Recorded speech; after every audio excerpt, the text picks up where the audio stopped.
Adik-adik, apakah kalian tahu apa saja yang dapat kita lakukan pada pagi hari? Ternyata kita dapat melakukan banyak hal di pagi hari loh. Mau tahu apa saja? Yuk, simak video pembelajaran kali ini.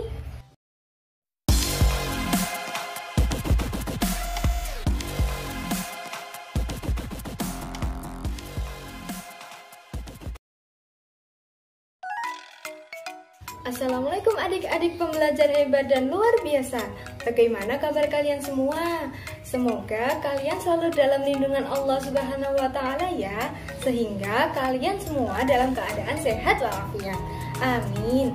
Kali ini saya, Kak Sakifa, fasilitator Laboratorium Multimedia Pembelajaran Fakultas Ilmu Tarbiyah dan Keguruan UIN Sunan Kalijaga Yogyakarta akan kembali menemani kalian untuk belajar materi tematik terpadu.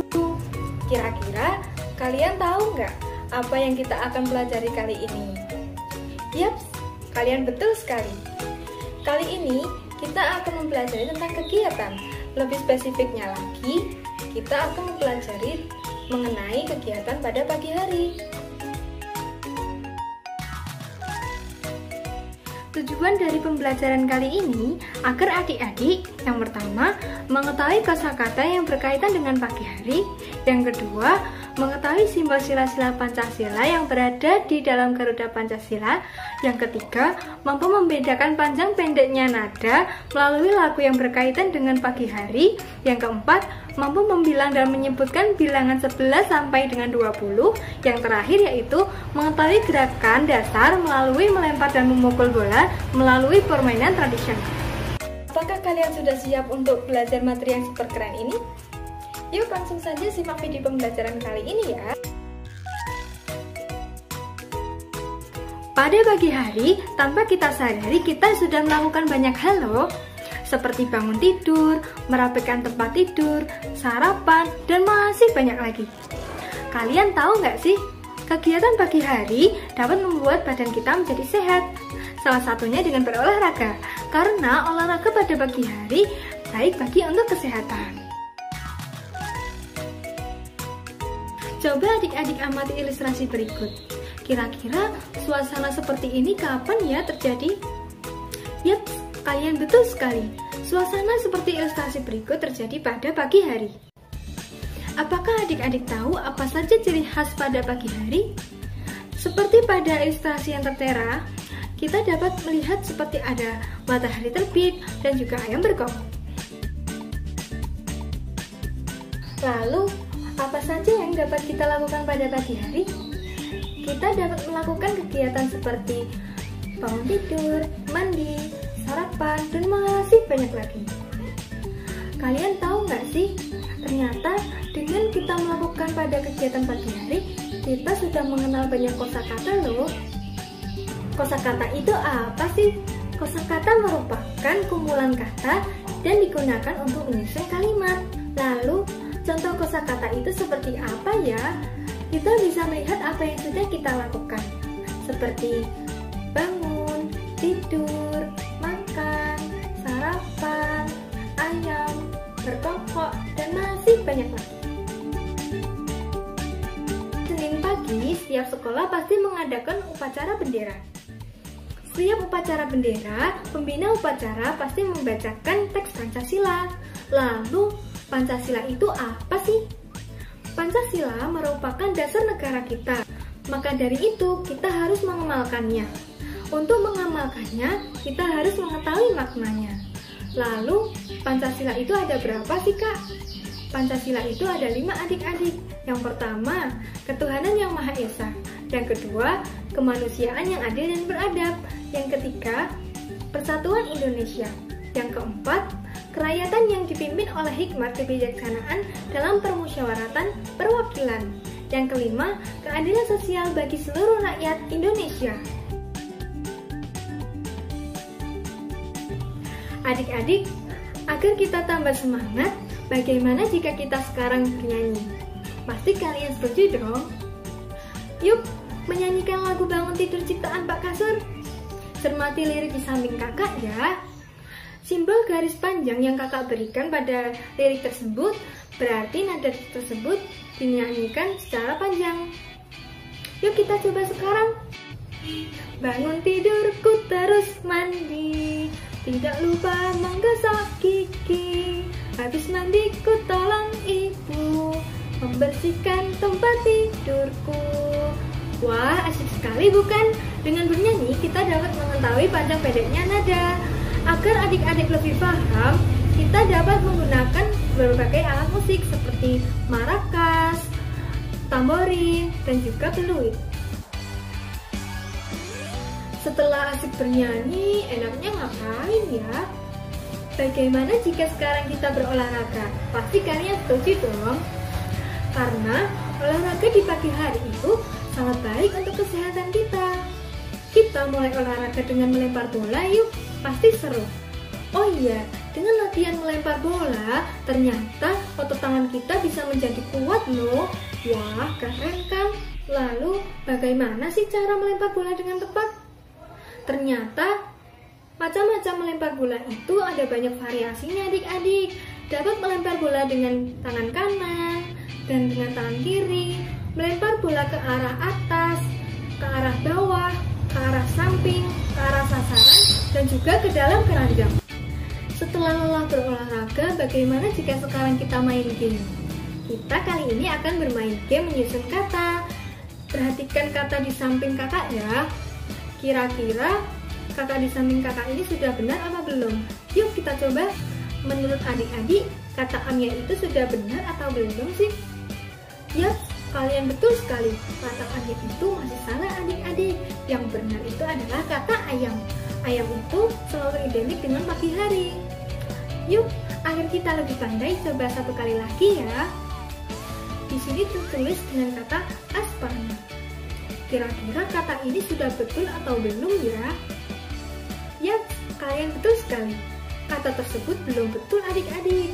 Yang benar adalah sarapan. Karena sarapan juga termasuk kegiatan pada pagi hari. Untuk mengasah otak kembali, kakak sekarang punya tabel yang berisi huruf-huruf. Namun, huruf tersebut masih acak ya adik-adik.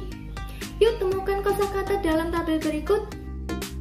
Setelah kita amati bersama, terdapat beberapa kosakata di dalamnya. Ada kata matahari, pagi, terbit, sejuk, dan ayam. Nah, dengan game-game seperti ini, pelajaran ini menjadi asyik dan mudah bukan? Selanjutnya, kita akan membahas tentang kegiatan di sekitar rumah kita. Yuk, simak ilustrasi berikut ini. Ilustrasi tersebut menunjukkan bahwa terdapat banyaknya benda atau makhluk hidup yang terdapat di sekitar rumah kita. Nah, seperti dalam gambar tersebut terdapat ayam jago yang berada di sekitar rumah kita. Banyaknya ayam pada gambar tersebut ditunjukkan dengan angka 11. Caranya, kita menghitung ayam tersebut satu persatu hingga sampai habis. Seperti ini adik-adik. 1, 2, 3, 4, 5, 6, 7, 8, 9, 10, 11. Nah, seperti itu adik-adik caranya. Agar adik-adik lebih paham, yuk kita coba satu kali lagi. Pada gambar, terdapat banyak sekali burung. Kira-kira berapa ya jumlah burung tersebut? Yuk kita hitung bersama. 1, 2, 3, 4, 5, 6, 7, 8, 9, 10, 11, 12, 13. Jadi jumlah burung tersebut adalah 13 ekor. Sebelumnya kita sudah belajar mengenai sila-sila Pancasila. Nah, pasti adik-adik penasaran kan kira-kira sila-sila Pancasila yang terdapat di Garuda Pancasila itu simbolnya seperti apa aja sih? Yang pertama, terdapat lambang bintang yang menunjukkan sila pertama, yaitu ketuhanan yang Maha Esa. Yang kedua, terdapat lambang rantai yang menunjukkan sila kedua, yaitu kemanusiaan yang adil dan beradab. Yang ketiga, terdapat lambang pohon beringin yang menunjukkan sila ketiga, yaitu Persatuan Indonesia. Yang keempat, terdapat lambang banteng yang menunjukkan sila keempat, yaitu kerakyatan yang dipimpin oleh hikmat kebijaksanaan dalam permusyawaratan perwakilan. Dan yang kelima yaitu gambar padi dan kapas yang menunjukkan sila kelima, yaitu keadilan sosial bagi seluruh rakyat Indonesia. Nah, selanjutnya kita akan membahas tentang bola kasti nih. Apa itu permainan bola kasti? Permainan bola kasti merupakan salah satu permainan bola kecil. Alat yang digunakan dalam permainan ini adalah bola kasti dan juga pemukul. Permainan ini dimainkan oleh dua regu, yaitu regu penjaga dan regu pemukul. Regu pemukul berusaha untuk memperoleh nilai dengan memukul bola, kemudian berlari mengelilingi lapangan. Sebaliknya dengan regu penjaga itu bertugas untuk menangkap bola dan juga membalas kepada regu pemukul. Regu yang terbanyak mengumpulkan nilai yaitu regu pemenang. Untuk memukul bola, kita dapat melakukan dengan cara seperti ini adik-adik. Bagaimana? Mudah bukan? Sebelumnya kita sudah belajar mengenai kosakata. Nah, sekarang adik-adik akan menggabungkan kata-kata ini menjadi kalimat. Perhatikan kata di bawah kakak ya. Lalu, yuk kita coba gabungkan kata-kata di bawah ini menjadi sebuah kalimat ya. Nah, hasilnya seperti ini adik-adik. Lami pergi ke sekolah. Wah, ternyata mudah sekali bukan? Adik-adik, untuk mengingat pelajaran musik yang sebelumnya kita sudah pelajari, bagaimana jika kita sekarang bernyanyi kembali? Pasti kalian setuju. Kali ini kita akan menyanyikan lagu yang berjudul Pergi Belajar ciptaan Ibu Sud. Yuk kita coba sekarang. Oh ibu dan ayah selamat pagi, ku pergi sekolah sampai ke nanti. Selamat belajar nak penuh semangat, rajinlah selalu tentu kau dapat. Hormati dan gurumu, sayangi teman, itulah tandanya kau murid budiman. Wah, asik sekali bukan? Kalian pasti sudah paham kan adik-adik? Pasti sudah dong. Sebagai manusia, kita harus memiliki dan menanamkan sikap terpuji pada dalam diri kita. Nah, di sini terdapat suatu percakapan yang mengenai tentang tolong-menolong. Agar adik-adik lebih paham, coba adik-adik baca percakapan berikut. Kemudian, tentukan kalimat yang ada di dalam percakapan tersebut yang termasuk kalimat tolong-menolong. Sudah ketemu kan? Yap, kalian betul sekali. Sikap tolong-menolong pada percakapan berikut ditunjukkan pada kalimat bisa minta tolong ambilkan odolnya. Nah, itu merupakan salah satu contoh kalimat yang menunjukkan tolong-menolong adik-adik. Kalian sudah paham bukan? Oh iya adik-adik, apakah kalian pernah pergi ke pasar? Pasti sudah dong. Pasti kalian menemukan banyak sayuran dan juga buah-buahan di sekitar pasar. Agar adik-adik tidak lupa dengan materi sebelumnya, yuk bantu kakak menghitung buah-buahan di bawah ini. Kita mulai terlebih dahulu dari buah tomat ya adik-adik. Masih ingat kan caranya? Yuk kita hitung bersama. 1, 2, 3, 4, 5, 6, 7, 8, 9, 10, 11, 12. Nah, sudah ketemu kan adik-adik? Jadi, jumlah buah tomat di bawah ini adalah 12 buah. Lalu, untuk lemon, kita hitung dengan cara yang sama ya adik-adik. Yuk kita hitung bersama. 1, 2, 3, 4, 5, 6, 7, 8, 9, 10, 11, 12. Jadi, jumlah lemon di bawah ini juga 12 buah adik-adik. Kakak rasa adik-adik sudah paham bagaimana cara menghitung. Selanjutnya, kita akan latihan bagaimana mengurutkan bilangan di bawah ini. Yuk, coba urutkan bilangan di bawah ini. Perhatikan bilangan di bawah ini ya. Yuk kita coba urutkan bersama. Jadi, kita mulai dari yang bilangan terkecil adik-adik. Jadi 11, 12, 13, 14, 15, 16, 17, 18, 19, 20. Nah, bagaimana adik-adik? Mudah bukan? Sudah dijelaskan bahwa tolong-menolong merupakan salah satu contoh perilaku terpuji. Tolong-menolong dapat dilakukan di mana saja, salah satunya di rumah. Adik-adik, coba cermati ilustrasi berikut ya. Ilustrasi berikut ini menunjukkan bahwa terdapat sikap tolong-menolong di antara anggota keluarga. Untuk adik-adik, tetap berperilaku baik ya. Jika ada seseorang yang meminta tolong, maka tolonglah orang tersebut. Sikap tolong-menolong ternyata termasuk sikap yang sesuai dengan Pancasila loh. Jika kita meminta bantuan kepada orang lain, maka kita tetap jaga sopan santun ya. Karena sikap sopan santun ternyata juga termasuk sikap yang sesuai dengan sila Pancasila. Pasti kalian penasaran kan? Kedua sikap tersebut menunjukkan sila keberapa sih?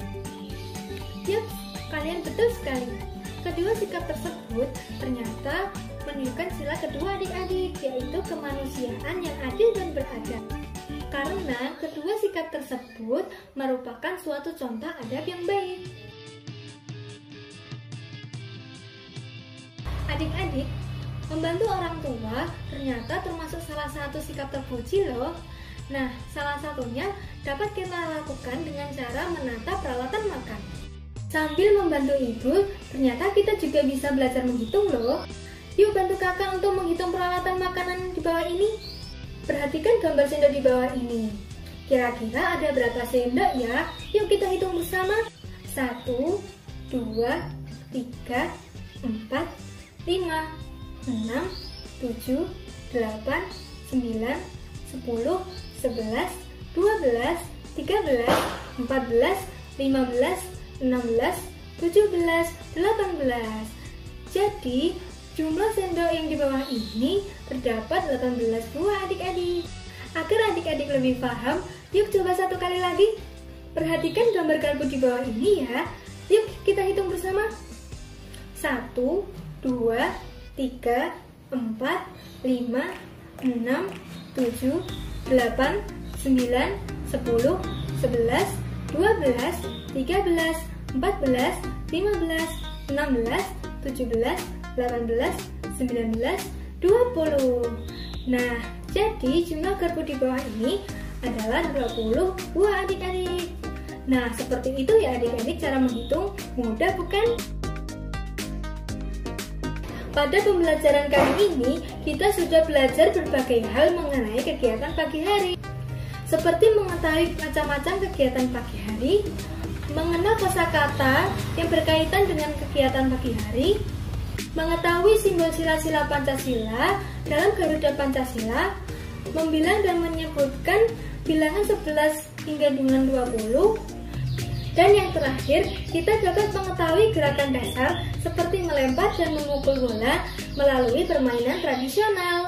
Wah, ternyata kita sudah belajar berbagai banyak hal ya. Nah, itu tadi pembelajaran yang kita dapat pelajari adik-adik. Semoga pembelajaran kali ini bermanfaat ya. Sampai jumpa di pembelajaran berikutnya. Wassalamualaikum warahmatullahi wabarakatuh.